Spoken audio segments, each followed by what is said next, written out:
We're all delighted to be here bright and early in the morning. I hope everybody's got some coffee, ready to ask questions and participate in a dialogue. This is meant to be a dialogue, not just us speaking at you.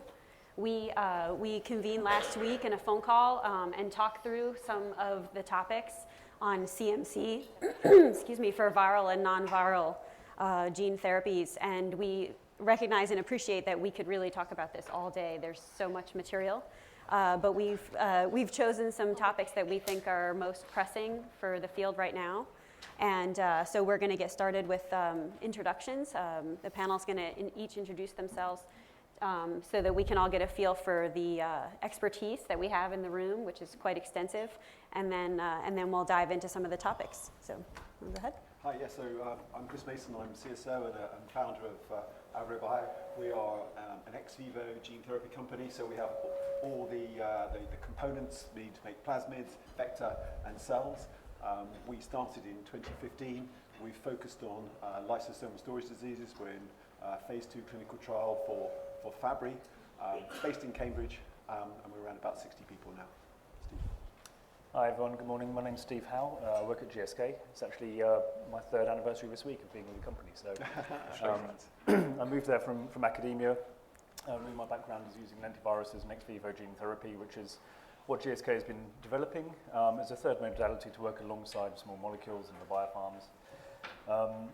We're using new technologies to develop platforms really to deliver gene therapy for a range of different things, but first of all starting with rare diseases and now moving on more towards oncology applications. Hi, my name is Paul McCormac. I'm the category lead for Pharmaceutical Sciences for Rare Disease in Pfizer.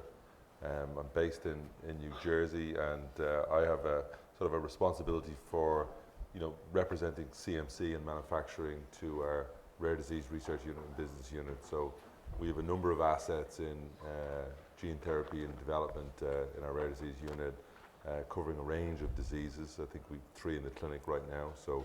And we're very actively involved in what I would say sort of industrializing the technology so we can bring these treatments to patients. Hello. So my name is Mitrophanous. I am the Chief Scientific Officer of Oxford BioMedica. Oxford BioMedica is a cell and gene therapy company based in Oxford. We are around 430 staff, around 4 sites in the Oxford area. We've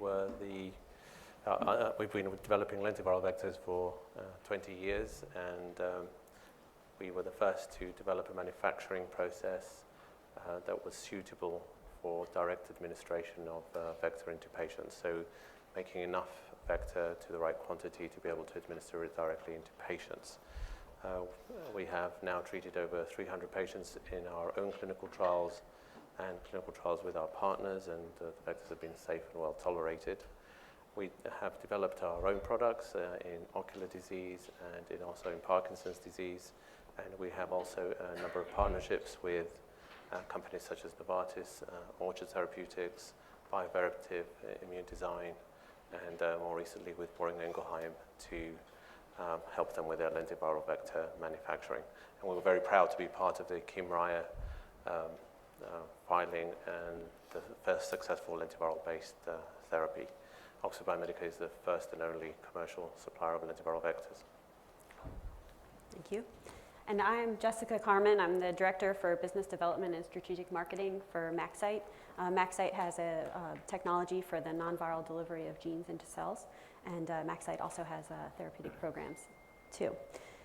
So let's just jump right in. Gene therapy is complicated, to say the least, and it is not for the faint of heart, to say the least. And so as we were talking last week, we talked about how in some ways the CMC lead is a bit like a conductor of an orchestra with all the numerous components that have to come together to make the product.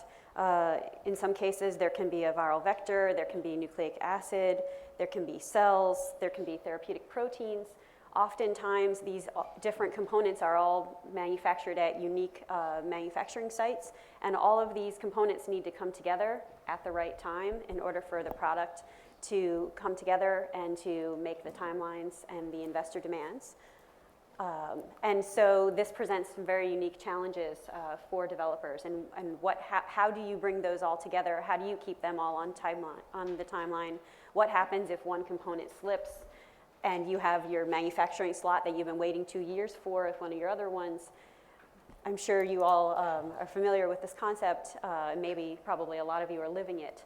And so we just wanted to talk through, how do you handle that? Are there any experiences that our panelists or anyone here in the audience can share with a case study or lessons learned or advice on how to orchestrate this orchestra?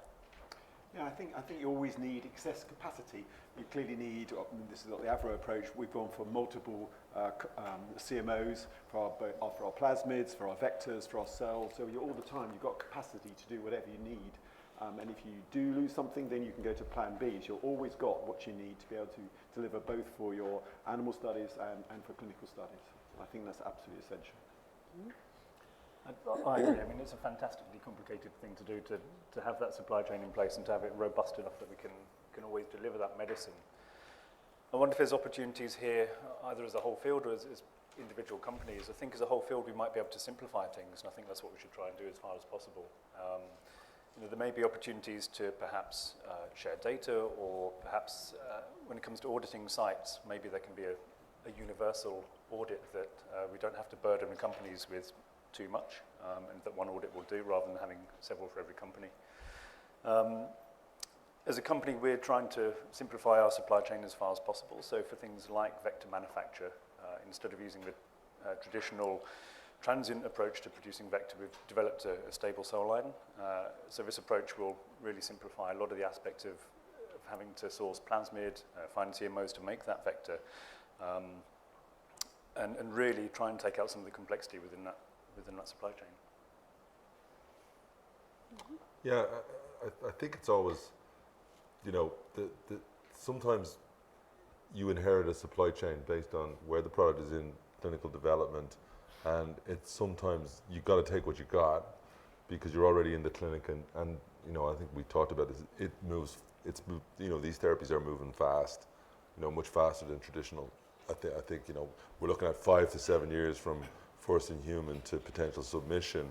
So the ability to change is difficult. So I think you almost need a all-in strategy where we do manufacture our own, all the way back to make our own plasmids, make our own vector, but we also have partnerships with good quality CMOs as well. So I think your organization needs to be capable of doing both, probably, right? I think for the smaller companies, it's obviously much more likely to be a pure play CMO activity.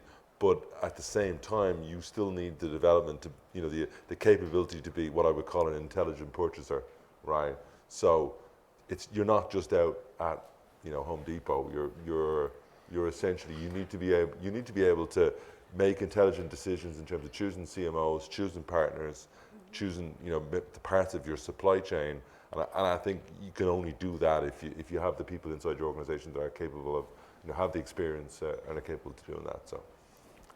Yeah, and I think that's one of the keys. So you can plan as much as you want, but things can go wrong. If you have a lot of these processes internally, you can adjust when you're going to manufacture a batch. If you miss your slot in an external organization, they may not have another one for a few months, and your program gets delayed. Understanding where the true issues are, so auditing some key suppliers. Can you get your vials in time, and the lead time on these kind of things can be long, the plasmid lead times. So planning for that and trying to mitigate any delays by having the trained staff internally that can help claw some of the time back. I agree, Kyriacos. I think the only thing I would say is you always need redundancy in the system.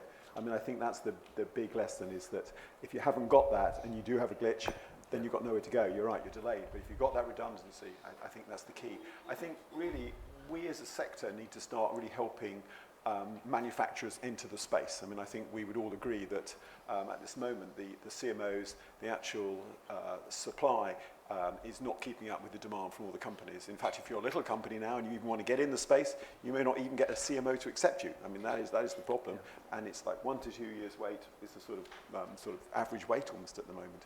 So it's very important that we encourage new manufacturers into the space, people who may be in vaccines or biologics, to maybe think about maybe, could they do plasmids? Could they do vector? Could they do the cell work? And I think that's really key, because if we're going to really build a substantial industry over the next 5 to 10 years, which I think we all believe we're going to, without those underpinning organizations, it's going to be very difficult. And I know we're going to come back to the topic of standards in a bit, but I think that also ties into that. So we can really enable new manufacturers of all the components, plasmids, the vectors and the cells, to actually come forward and help us build this major new industry. Yeah, I think a really good point too is that obviously the challenges we're talking about right now are specific to development, because once you have your product locked down and you go to commercial, you're going to lock all this down and you're going to ensure that your capacity and your capability is there. The challenge is really, as you said, these early companies who can't even get a slot, and then the unknown of the development where you have to book your slot, 18 to 24 months out. And so at this moment in time, when you book that slot, your product isn't even ready, and you're just praying that 18 to 24 months is enough. You're also praying that it isn't too much, right? And so I wonder if there's a role for academic centers here, because the commercial CMOs maybe just don't have the capability and the capacity to bring in these companies now. And what does that mean if you start out with an academic center and then you have to convert to a commercial CMO later? What does that look like? And how difficult is that transition? Also, if there's anyone in the audience who has any insights on what we're talking about, please raise your hand and we'll throw the microphone at you. If you weren't here in the beginning session, it's soft, it won't hit you in the head. I mean, I agree with you. I think the academic units are certainly of interest. And I think if you're a small company just starting out, you're going to have to go that route. There is no doubt. And maybe then you go into a sort of mix and match. Maybe some of your components come from the more conventional CMOs. Maybe the cell side maybe comes from a bone marrow unit, for example. So I think one has to be very innovative for a new company starting out right now. It's tough. I think there's an element of technology as well. When we're talking about supply chains, really being able to, in our case, thinking about ex vivo autologous therapies, where we're having to move really a supply chain which starts from the patient to a manufacturing cycle and back again to the patient. There's real complexity in tracking those cells and making sure that that tracking is robust all the way through. And there's an element of technology required around that, and agreement with the regulators that technology is robust enough. And I think that's a developing space, and it's something which is really important, as well as, excuse me, the partners that you're working with.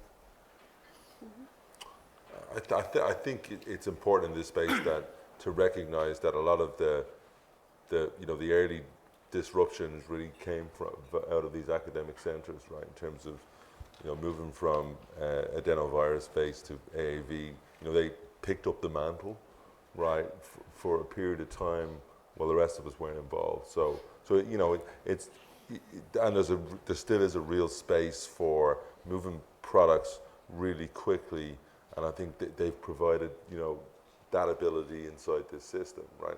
I think the recognition now is that from a CMC perspective, there's a much, as I said, faster clinical trials. But there doesn't seem to be that much of a CMC relief associated with the development of these products. There's the expectation that we follow a lot of the things that we do in conventional biologics. So things like process validation of analytical assays, viral clearance. The regulators, in a lot of ways, and I think it's right, are relying on those things that we do to make safe products in other areas, and they're applying it to these as well. So the ability to be able to do those things that are part of conventional industrial biotherapeutic production, that's not always possible with these smaller centers and academic centers. So that's where we're sort of, the industrialization is what needs to be done to make these medicines available to the widest number of patients possible. So that's our job. Yeah, I agree with all that. So in terms of academic centers, they've provided the vectors that have proven a lot of these therapies. One of the issues, though, is if there is a commercially scalable process available, then by moving to that straight away, you obviously save a number of years. If people are going to use academic centers, then it's really important to keep as much as you can of the samples for those early vector batches so that for comparability later, Sure. which I know we'll discuss later, but it's one of the key problems if you don't have enough and every vial is precious and people want to dig into them. Very good one. Comment? Dr. Howe, you mentioned that you're making the transition to stable cell line development or have made stable cell lines. Can you talk about the decision process that your team went through to go ahead with that program and what sort of metrics you're using to have made that decision? Is it financial? Is this biological metrics that you're using? Why? Just can you guide us through that decision-making process? Sure, yeah, I mean, there's actually a range of all of those things. I think the initial thought process was, how do we scale this? How do we get more out of the system? Scaling a transient process is possible, but it's very difficult. There's a lot of places where it can go wrong. It's a very complex supply chain. And really having a stable cell line allows you to have a more stable process which is scalable, which would allow us to move from the rare diseases into the more common diseases. Of course, financial systems have to be taken into account as well. And there is an element to that. We think that having a stable line will bring costs down, which we can then pass on to the patient. But there's many different factors. It wasn't just one light bulb moment saying we need this. I think it's something the field has been working towards for the last 10 or 20 years. It's been a real need for this to happen, which is why we put so much time and effort into the development of that stable line. Another comment? We talk a lot about the challenges of lentiviral vector manufacture from that supply chain perspective. Is the switch to CRISPR-based gene delivery technology improve ex vivo gene therapy? I'll finish now. Or does it not really make very much difference, do you think? So the question was, with the focus of lentiviral-based integrations and editing of cells, does CRISPR represent an alternative? I think following on from the earlier session, delivery is still key. There's lots of different ways to deliver these things. You might be able to use a lenti, you might be able to use a different vector or non-viral. I think my mantra is always use the right tool for the right job. So there's disruptive technologies out there, but I think we always need to have a toolkit and to be able to select the right tool for the job.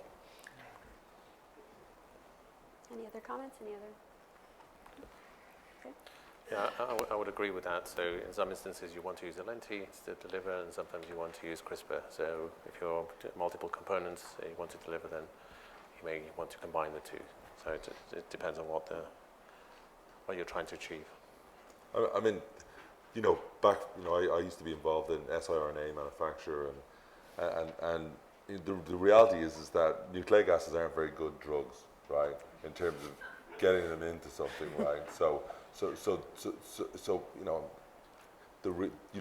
But they recognize, they represent great opportunity from a therapeutic intervention point. Going after, instead of going after accelerated proteins, we're targeting genes to do that. I think the big challenge for us will be find a way to deliver them into where we want them to go at that point. And I think it'll be lipid nanoparticles. There will be a place for viral delivery as well. But I think it all does come back to that ability to industrialize the technology, whatever it is people choose to do.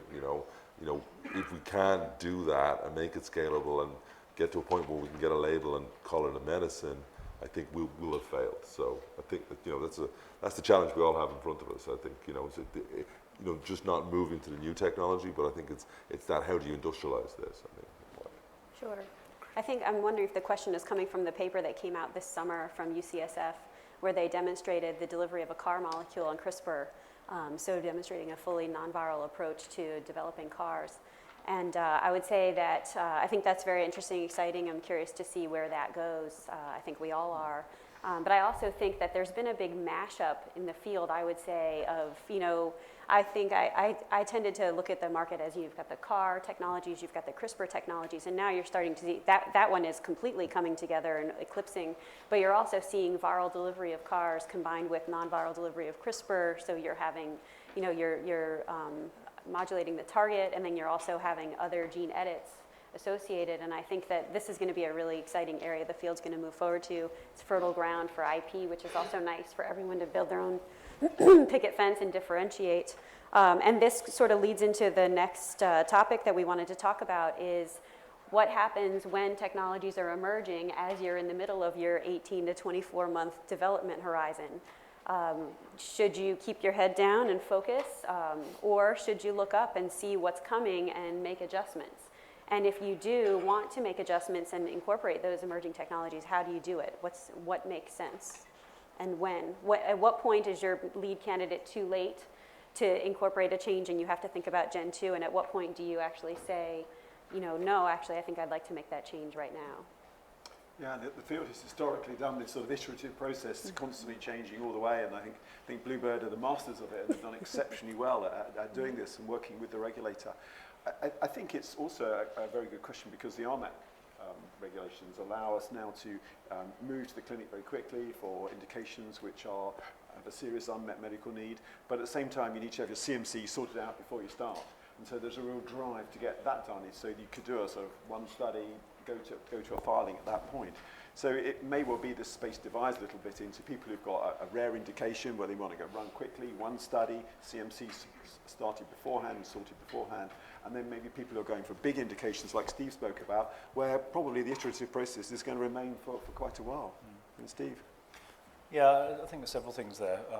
I think traditionally the field was just about trying to get the medicine to work and to get to the phase 1. But now I really think there's been a shift where, talking to a lot of academics who are in that space, they are looking forward. They've seen what's happened, trying to get medicines produced, and they're really looking a lot further forward. They're talking about how to have a stable CMC platform and how to reduce those numbers of changes to go through. So if they do have to make changes, they can at least do them early on in the early phase trials.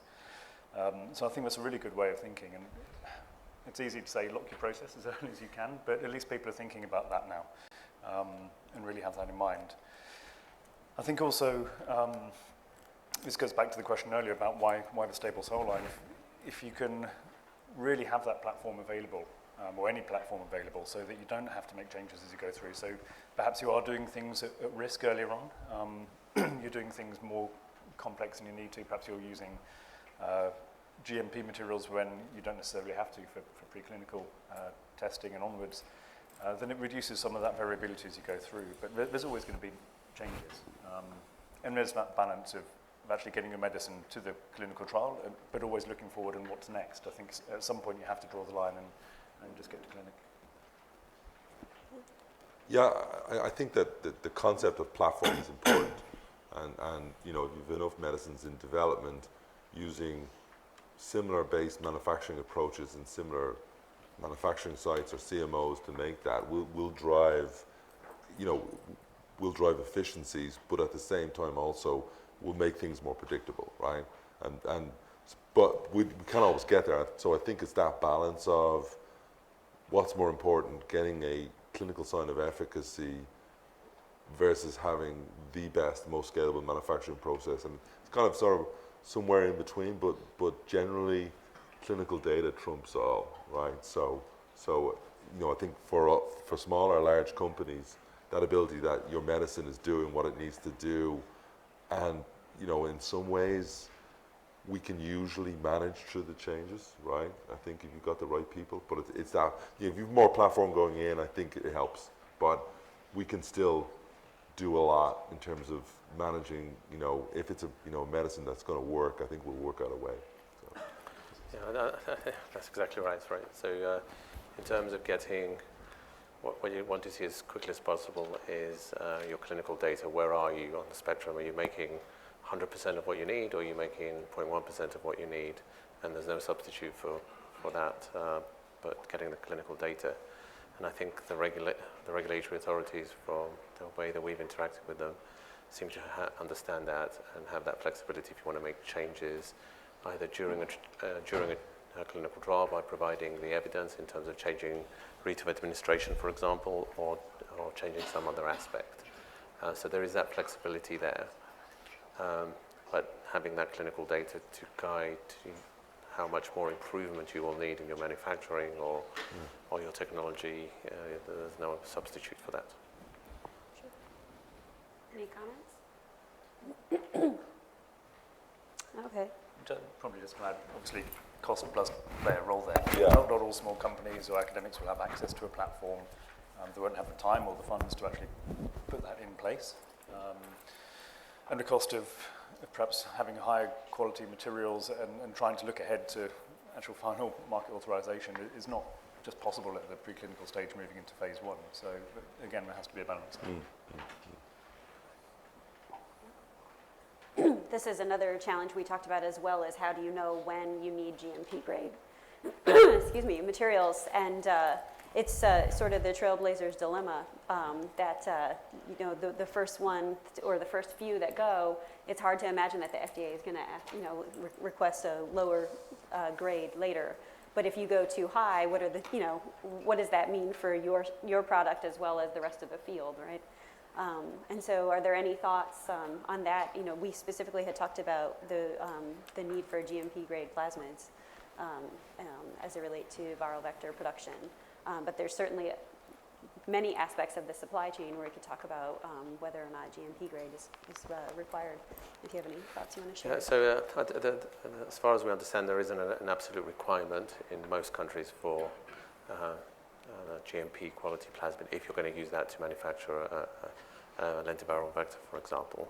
However, as more and more companies do that, or more and more clinical trials use GMP, then it becomes a bit riskier not to do that. But if you're using it as a raw material, then that doesn't seem to be that absolute requirement.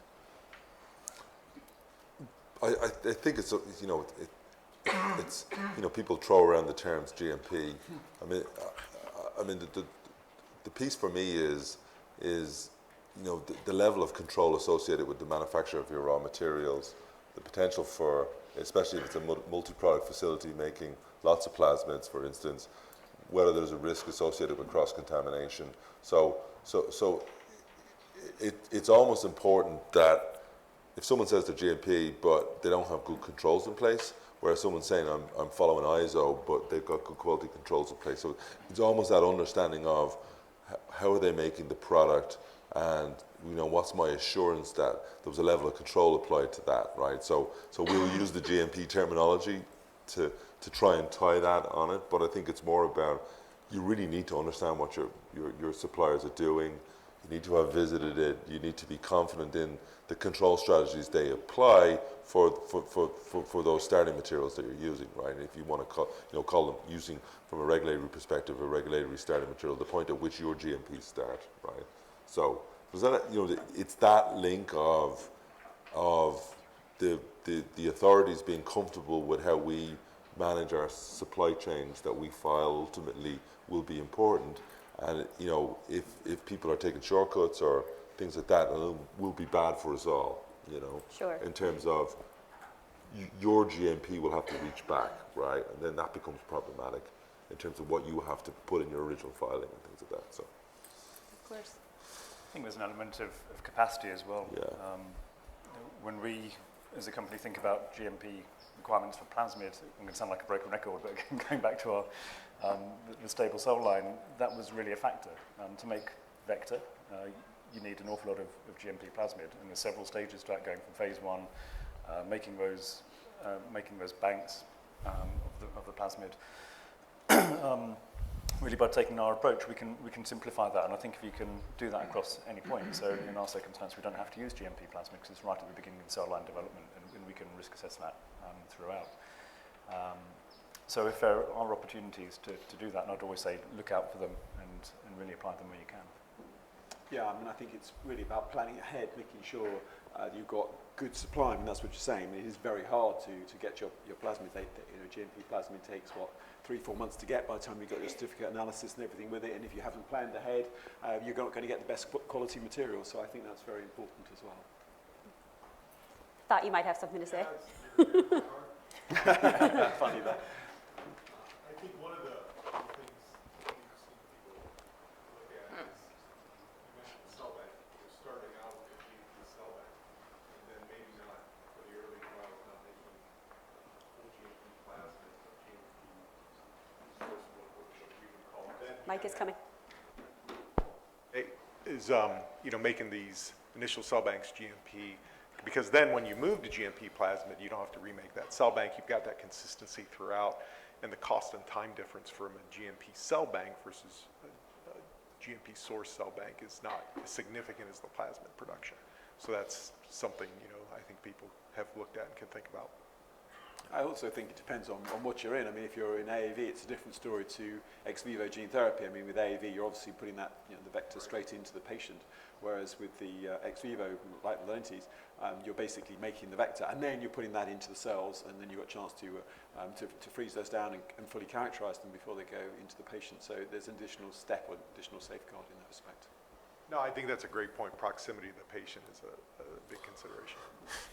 I think it's going to be interesting. I mean, I think we're looking both at we have products that are cell line derived, and we also use plasmid derived transfection approaches, and it depends on where your medicine is at the time and what technology you bought in, etc. So it'll be interesting to see how it all plays out, because you've some people who are just advocate you need to straight move ways. You can't scale triple transfection, for instance, and I don't think that's correct, right? I think there's a solution to anything, right? So there is a solution to that.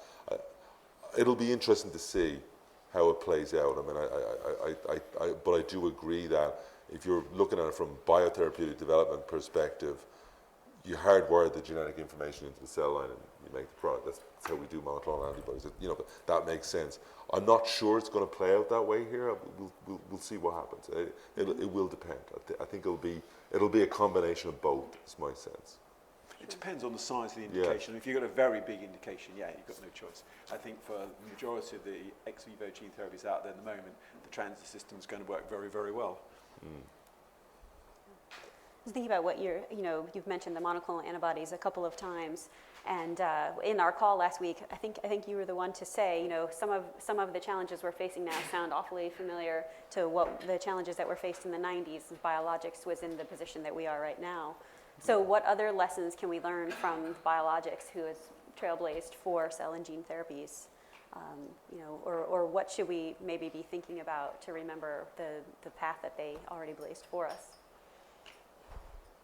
Yeah, I mean, their big challenge was going from a small molecule to a biologic. I mean, the small molecule, you can define every single one of those molecules in your drug, and I think that's the challenge. That you can filter, purify, and absolutely. So the biologics had to have a bit of a range, and we're in that same space. So I think it comes back to characterizing your product, really knowing what is your product, and having a range that's sensible for that product. I think there's a lot we can learn. Again, thinking of vector manufacture in this case, in terms of how to scale up, how to squeeze the most efficiency out of that particular cell. But also, as a company, when we think about ex vivo autologous gene therapy, the questions are slightly different. Yeah. Each patient is a batch. Yeah. And so there's huge costs and complexities associated with that, especially when it comes to things like testing and analytics. The cost of that and the time taken, it can't be spread across the whole population. It has to be for that particular patient. So we really need to find ways to innovate still. I don't think we can just rely on what we've learned from Biopharm, although we really should make the most of what they developed over the last 20 years. Yeah, I think we're at that inflection point in this industry that we were at with monoclonals in the late 90s. I think there's a lot of you just look at this, you can just do what are the deals are happening out there, what are the CMO investments, and it just feels very familiar, right? Which is good. I think it's good for this field. What I am definitely seeing from a manufacturing perspective is that there is a lot of leverage of what we learned doing biologics and scaling up, and we definitely from a disposable manufacturer, being able to leverage that technology there, and it's just simply like building a facility and getting the control software to talk to all the equipment. That's been done already, so we don't need to reinvent that. That's kind of important, So I think in any organization being able to leverage all that, I mean, it's a bit different. And I think definitely if you're in the ex vivo supply chains, it's not the same, right? I mean, that definitely is a unique model. But there's where you have to turn around your product. Patient, as you said, is the batch. You've got to turn your product around at a certain time. So and the control of those cells as they move around the supply chain. How do we use cloud-based technology so we understand where cells are at various times? So there's a lot to leverage, but it does feel very familiar, which is exciting, I think, with this industry. Yeah, I think the thing that's encouraging to me is that, from my understanding, lots of small changes were made to different parts of these processes that cumulatively led to a steps change in the productivity, and that's what we're going through at the moment.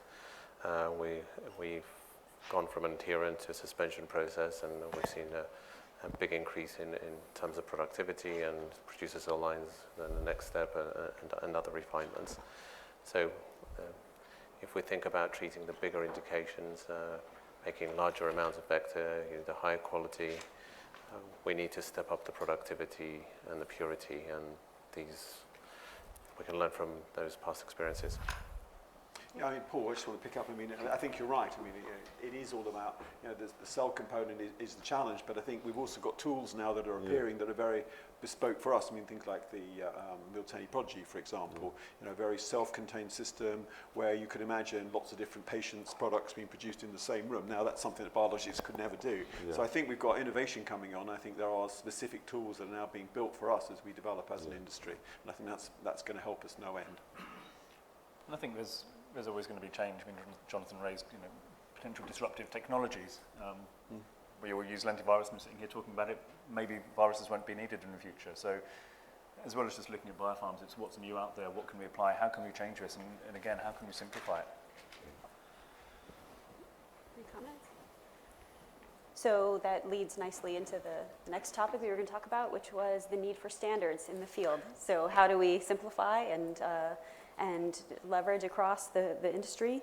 And standards are obviously needed for so many aspects of the field. And as many of you may know, the Standards Coordinating Body was established as an offshoot of ARM back in 2017.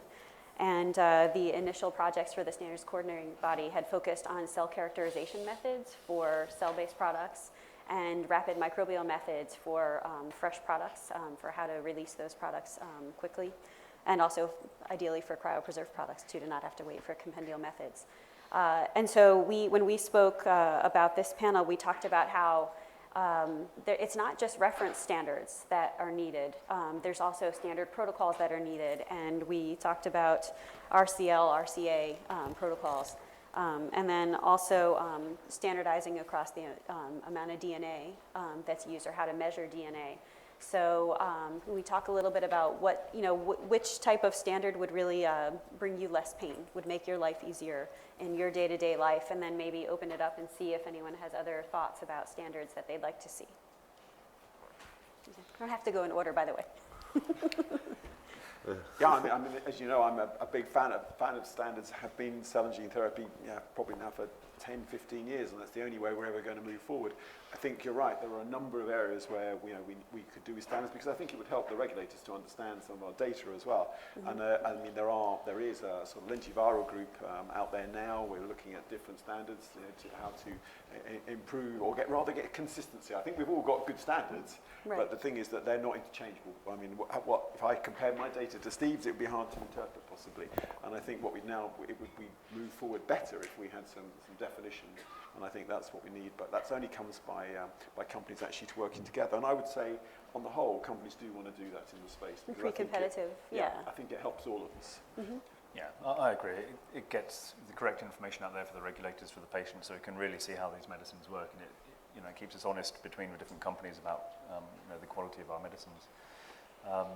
There is an area, I think, to understand where we need standards as a group, and where we can just use standards internally.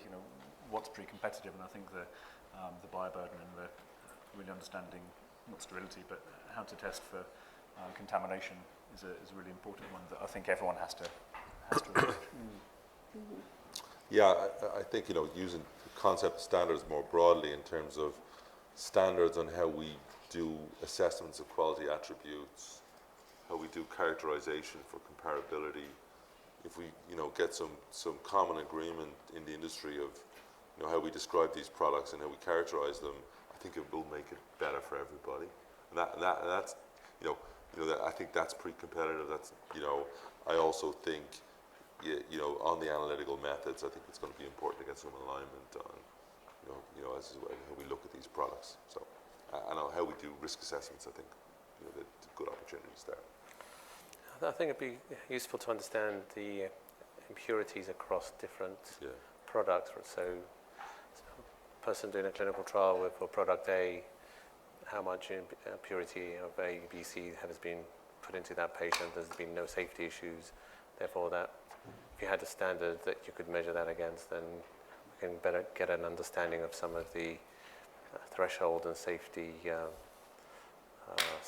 amounts we can have in different products. So I think that might be useful. Yeah. Any comments?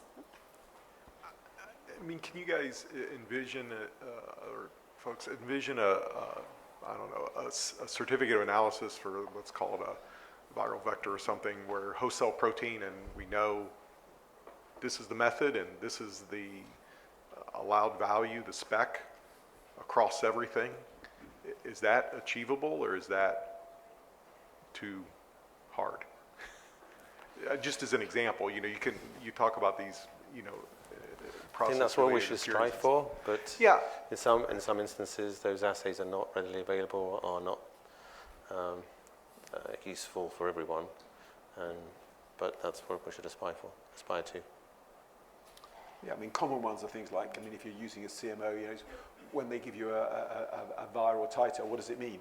How do they work it out? Because everybody works it out very differently, and I think that, but to have common ones, then you can actually compare different CMOs' capability, for example. I think that's the sort of question you're getting at. I think for that would certainly be the case.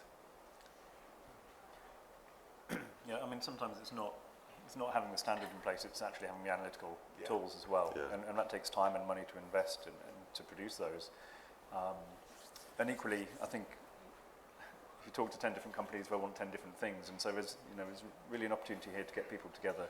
I think if we look at other industries, look at the electronics industry or the automotive, there are standards which apply internationally, and they've managed it. So I think we can really take some hope from that, and as Kyriacos said, strive towards doing it. Yeah, that's true. And I think as we see technologies appear, digital droplet PCR is a good example. We would like to use it, but maybe the CMOs don't all have it. And so it's bits of equipment as well that enable this. Absolutely. Do we have any final comments or questions? Throw it over. I don't know how to get it over there. Somebody's got to. Hail Mary pass. Okay. Yeah. Pass it along. Who's the quarterback? We certainly do, yes. Just throw it. Throw it. Throw it. Well, you can catch it. Pass it up here. It's more funny if you throw it. I have just a quick comment about standardization, but it also ties into the supply chain comment that was made earlier, and it was around standardized audits to help advance. People are in the business of hosting a lot of audits, and it takes a lot of horsepower to do that on both sides.